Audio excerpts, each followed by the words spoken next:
জুবিন দা এজন লিজেণ্ড আছিল আৰু লিজেণ্ডৰ কেতিয়াও মৃত্যু নহয়।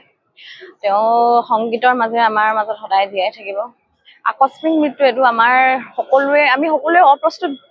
জুবিন দাক আচলতে আমি কেতিয়াও হেৰুৱাব নিবিচাৰো, কিন্তু হ'লেও ইমান হঠাতে ইমান মানে তেখেতৰ কি বুলি কয় বয়স মানে মৰিবলগীয়াকে মৃত্যু হ'বলগীয়াকে তেওঁৰ বয়স যিহেতু হোৱা নাই, গতিকে এইটো বয়সত মানে তেখেতক এনেকে হেৰুৱাম বুলি আমি ভবা নাছিলো আৰু আমি একদম অপ্ৰস্তুত। মানি ল'বলৈ কষ্ট হৈছে, কিন্তু মানিটো ল'বই লাগিব। তেখেতৰ আত্মাৰ সদ্গতি কামনা কৰিছো। আজি আমাৰ সকলোকে কন্দুৱাই থৈ জুবিন দা কায়িকভাৱে আমাৰ মাজৰ পৰা গুচি গ'লগৈ।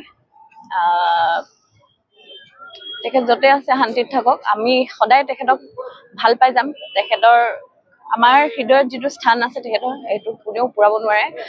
তেওঁ সদায় থাকিব আমাৰ মাজত, আমাৰ হৃদয়ত, আমাৰ মৰমৰ, আমাৰ হাৰ্ট থ্ৰব, আমাৰ আদৰৰ জুবিন দা হৈ থাকিব সদায়। অপূৰণীয় ক্ষতি বুলি সেইটোতো হয়ে। আৰু যিহেতুকে জুবিন গাৰ্গৰ দৰে তেনে এজন শিল্পী অনাগত দিনত অসমত আৰু আহিব বুলি ভাবে নেকি? এইটো একচুৱেলি মানে সেইটো তুলনা কৰাটো ভুল হ'ব।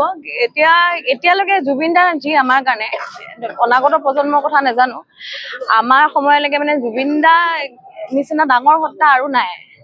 গতিকে আৰু তেখেতক কাৰো লগত তুলনা কৰিব নোৱাৰি। এতিয়া তেখেত আমাৰ সকলোৰে সংগীতৰ ভগৱান বুলি ক'লেও ভুল নহ'ব, আৰু ভগৱানৰ স্থানটো বেলেগে ল'ব নোৱাৰে ন। এইটো অপূৰণীয় ক্ষেত্ৰত এটা অসমখন মানে খালী হৈ যোৱা নিচিনা, খালী অনুভৱ এটা হৈছে মানে এতিয়া অসমখন।